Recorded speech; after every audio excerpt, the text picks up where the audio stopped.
2024 లేదా 25లో డిగ్రీ లేదా బీటెక్ చదివారా? సాఫ్ట్‌వేర్ జాబ్ కోసం ఎదురు చూస్తున్నారా? అయితే కోడ్ జ్ఞాన్ 100 డేస్ కోర్సులో చేరండి. జాబ్ సాధించండి.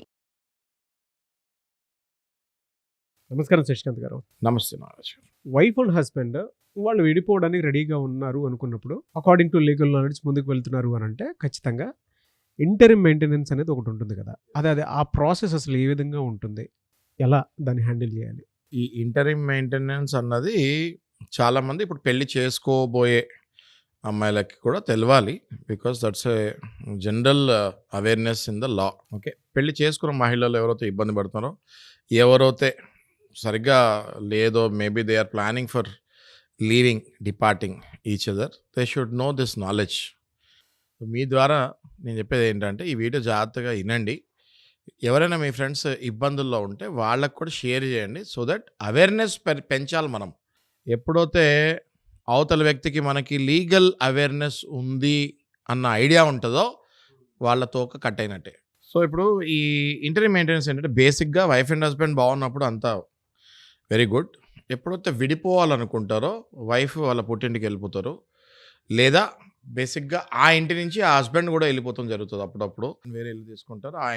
అదే ఇంట్లో వాళ్ళ వైఫ్ని వదిలేసి వెళ్ళిపోతాం జరుగుతుంది. వాళ్ళ వైఫ్కి మళ్ళీ డబ్బులు కూడా ఏమి ఇవ్వరు వీళ్ళు.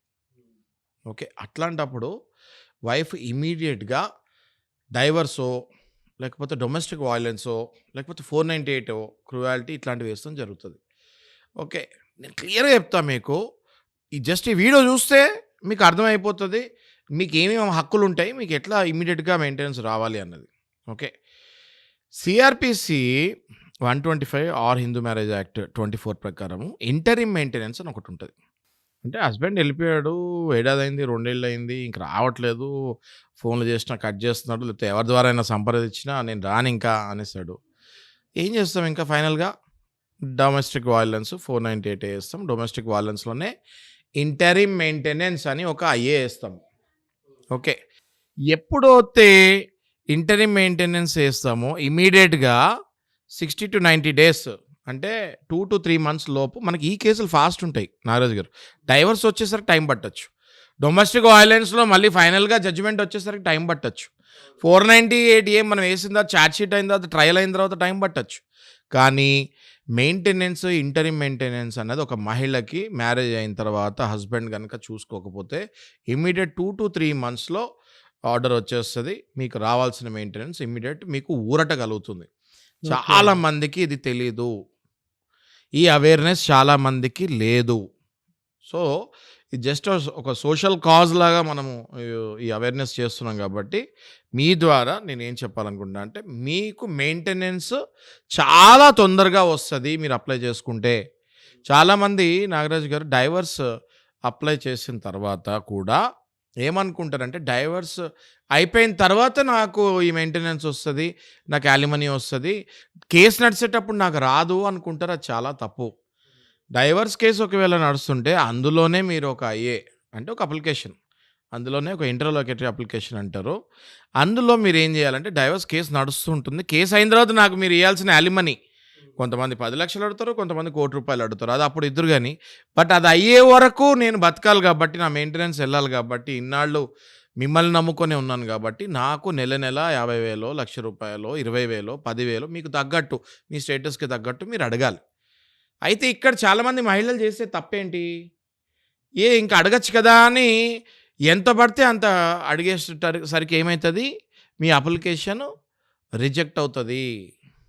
ఎందుకు అంటే, మీరు ఏ స్టేటస్ ఉన్నాడు, మీ హస్బెండ్ ₹1,00,000 జీతం సంపాదిస్తున్నాడు, అందులో 50,000 ఆయనకే ఖర్చులకు అయిపోతున్నాయి, మిగతా 50,000ని మీరు అడగచ్చు. మీకు అమ్మాయో పాపో లేకపోతే అబ్బాయో మీకు ఉంటే ఒక 50,000, ఒక 30,000, ఒక 40,000 అడగచ్చు. మీ హస్బెండ్ ₹1,00,000 సంపాదిస్తున్నప్పుడు మీరు ఆయనని 2,00,000 కావాలి అని మెయింటెనెన్స్ వేస్తే ఏమవుతుంది? డెఫినెట్గా మీ అర్జీ రిజెక్ట్ అవుతుంది.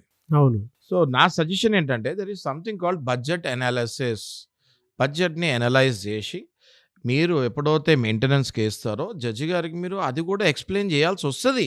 ఇంత మెయింటెనెన్స్ నేను ఎందుకు వేసాను అంటే, మా వారికి ఇంత వస్తుంది, ఆయన ఖర్చులు ఇంత, వేరే ఖర్చులు ఇంత, మరి మా ఖర్చులు మేము మొన్నటి వరకు ఉన్నప్పుడు మేము ఇలా బతికేవాళ్ళము, మా మీద ఇంత ఖర్చు పెట్టేవాళ్ళం, మేము అదే డబ్బులు అడుగుతున్నాము అని అడుకోవాలి. కానీ మీరు మొన్నటి వరకేమో 30,000లో బతికేవాళ్ళు మెయింటెనెన్స్ వెళ్ళి కేసు వేసేసరికి నాకు నెలకు 3 లక్షలు కావాలి అంటే that is not possible.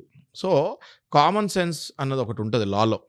Okay, law is nothing but common sense అంటాను నేను అవును. నాగరాజ్ గారు. Law is nothing but common sense అంటే తెలుగులో మాట్లాడాలంటే బేసిక్గా న్యాయం ఏంటి? న్యాయంగా ఉండండి అంటారా?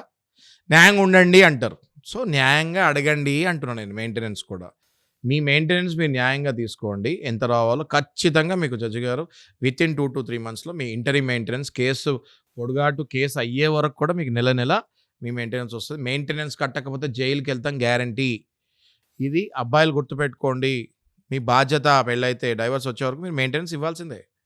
అందులో నుంచి తప్పించుకుంటే మీరు జైలుకి వెళ్తాం guarantee. Very good information sir. Thank you అండి. Thank you Nagaraj. Thank you.